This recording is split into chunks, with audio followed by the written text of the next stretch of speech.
Great white buffalo, great white buffalo, great white buffalo. That's right. This car here has been my great white buffalo. And if you didn't understand that movie reference with the picture, I urge you to stop what you're doing right now and go watch Hot Tub Time Machine, a truly awesome movie. But yes, this car has been elusive to me. And if you're not sure what we're looking at, this car is the Duratrax VW Baja Bug. It was introduced by Duratrax back in 2011. I'm not exactly sure when they stopped making this car.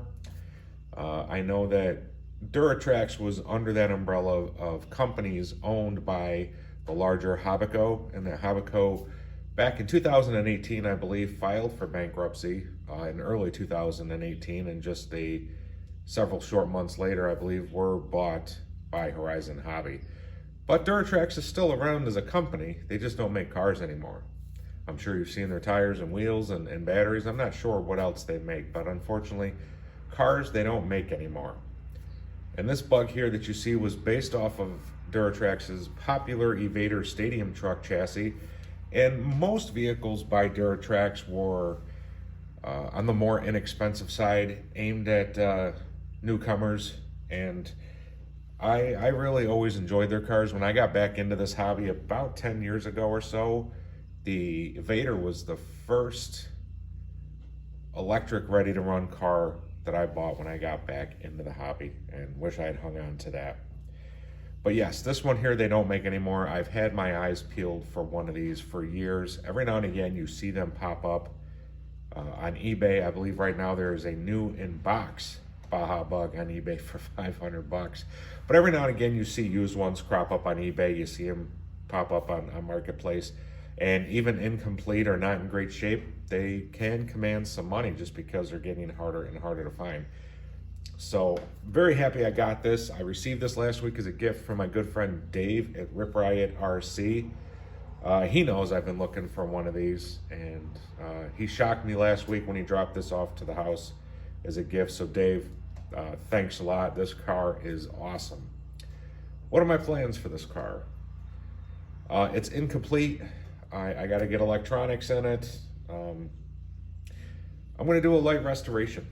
Finding parts for these cars, the accessories for the cars and such, are extremely difficult and can be quite expensive, and that is not in the budget. I'm going to do a light restoration on this car, basically clean it up. I'm going to go through the shocks. I'm probably going to take the transmission apart and check things in there, get everything operational and clean it up a bit and call it good. This isn't a car that I'm going to run a whole lot. My initial thoughts were that I would get it running and get it out there on the track as part of the summer series, but I don't think I'm going to do that. This car here has been, looks like it's been driven quite hard, or some, like I would say, it's been well loved. It's been used a lot.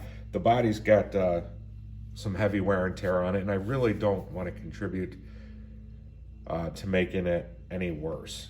But without further ado, I'll pause the video. We'll get the body clips off. We'll have a closer look at the body, quick look at the chassis, and we'll call it good. Okay, so this car, looking at the body, looking at the chassis, this car has obviously logged a lot of miles in its lifetime and was well loved by previous owners. But looking at this, I'm wondering now, I do recall that Duratrax produced this car with a red body and with a two-tone white and blue body. I don't recall if they did yellow or not. And I'm wondering if they sold clear versions of this body to consumers when this car was being produced. And the only reason I'm wondering that is because if you take a look, you see these dots, and they're all over the car. They're on the clear spots. They're all over this car. That is actually on the inside of the body, that these splotches were on here before the yellow paint was laid down. So I'm wondering if this was a body that was painted after the fact.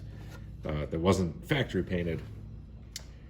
But like I said, lots of wear and tear on both front fenders where they come down to meet the doors. Plenty of heavy cracking. Like I said, that's on both sides there. And in general, just a lot of areas where paint has rubbed off, and we're seeing the clear through there. And I am not a body guy. I will do my best to clean this car up to make it look shiny, but there's not going to be any fixing this for me. I'm not good like that.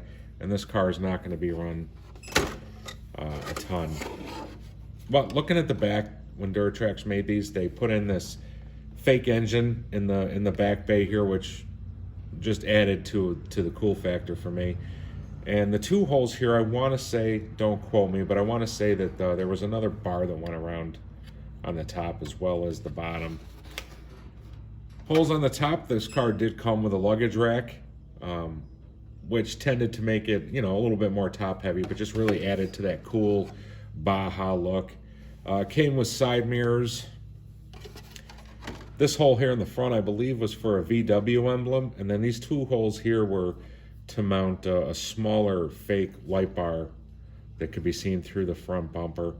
And the holes here for the headlights, I believe, yes, were cut out by whoever did this body. This car did not come with headlights installed. It was just the decals. So, yeah, previous owner must have done that. Onto the chassis. Like I stated earlier, this car, the chassis is basically the Evader Stadium Truck chassis. And this one here does come with a steering servo. Not sure if it works or not. We'll find out as we get working on this car. It does come with a slipper clutch, and this baggie here in the back does have the Lexan gear cover, pinion gear, antenna tube, the two screws to mount the motor into the car. And so that's good things to have.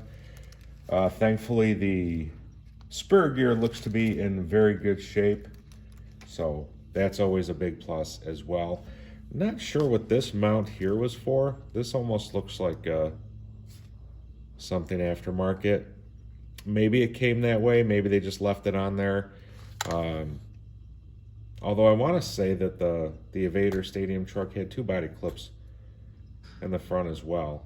So that might have been an add-on by a previous owner, I'm not sure. But this one still does have the waterproof receiver box, still has the battery retainer bar. Here is where the electronic speed control will mount. The motor that this car had, I believe, was a Photon 2, and I believe they called it a modified 19-turn motor. And I'm probably going to keep in that 19-turn area. I'm not going to put anything super fast in this. Even after I get it cleaned up, this car is old, and I don't really want to beat up on it. The tires are old, they're hard, but you know, no cracking, thankfully. And like I said, this car has obviously seen a lot of use, and I don't know if I'll be able to capture it in the camera, but on the steering links and the adjustment links as well, quite rusty. Same in the back, lots of love. I'm sure this car was driven through water many times and not properly dried off afterwards. But the shocks, front shocks seem remarkably well. The rear, not as much, but these are aluminum caps on here, by the way, and I do believe that these are the original shocks that Duratrax produced with this car. But I'm sure I'll be taking those apart and refilling them, making sure that they are all good as well. This car also did come factory standard with ball bearings. They still seem to be pretty good, but we'll take a look at those, clean them up, maybe repack them, or maybe just get some new bearings. I'm not sure. But yeah, I just wanted to share my next restoration project. It's been a while. Finding parts for these cars are extremely difficult and can be quite costly. So thankfully, everything that is here, I can get this car running without having to buy anything aftermarket. So I'm pretty chuffed about that. And like I said, I thought maybe I would get this car rolling rather quickly, get it out there for part of the summer series, and I think I'm going to hold off on doing that. This is going to be a car that I can work on when the weather turns bad, when it gets cold, when it gets rainy, when it gets snowy. This is a project that I can sink my teeth into, start pulling it apart, cleaning it up. And who knows, as time throughout the summer goes on, maybe I'll find some parts here and there that I'll pick up for it. I don't know. But there's plenty of stuff that I want to do outside, including my summer series, etc. So this one's going to go on the shelf for a bit, but I just thought I would show you guys this car, a bit of a brief backstory to it, and you know, it's going to go on the shelf for now. Definitely not the last time you'll see it. But the next time you guys do see this car, it should be running under its own power. So if you made it this far along in the video, I really appreciate it. I always appreciate you guys taking some time out of your day to watch my content. And as always, everybody stay safe. We'll see you around.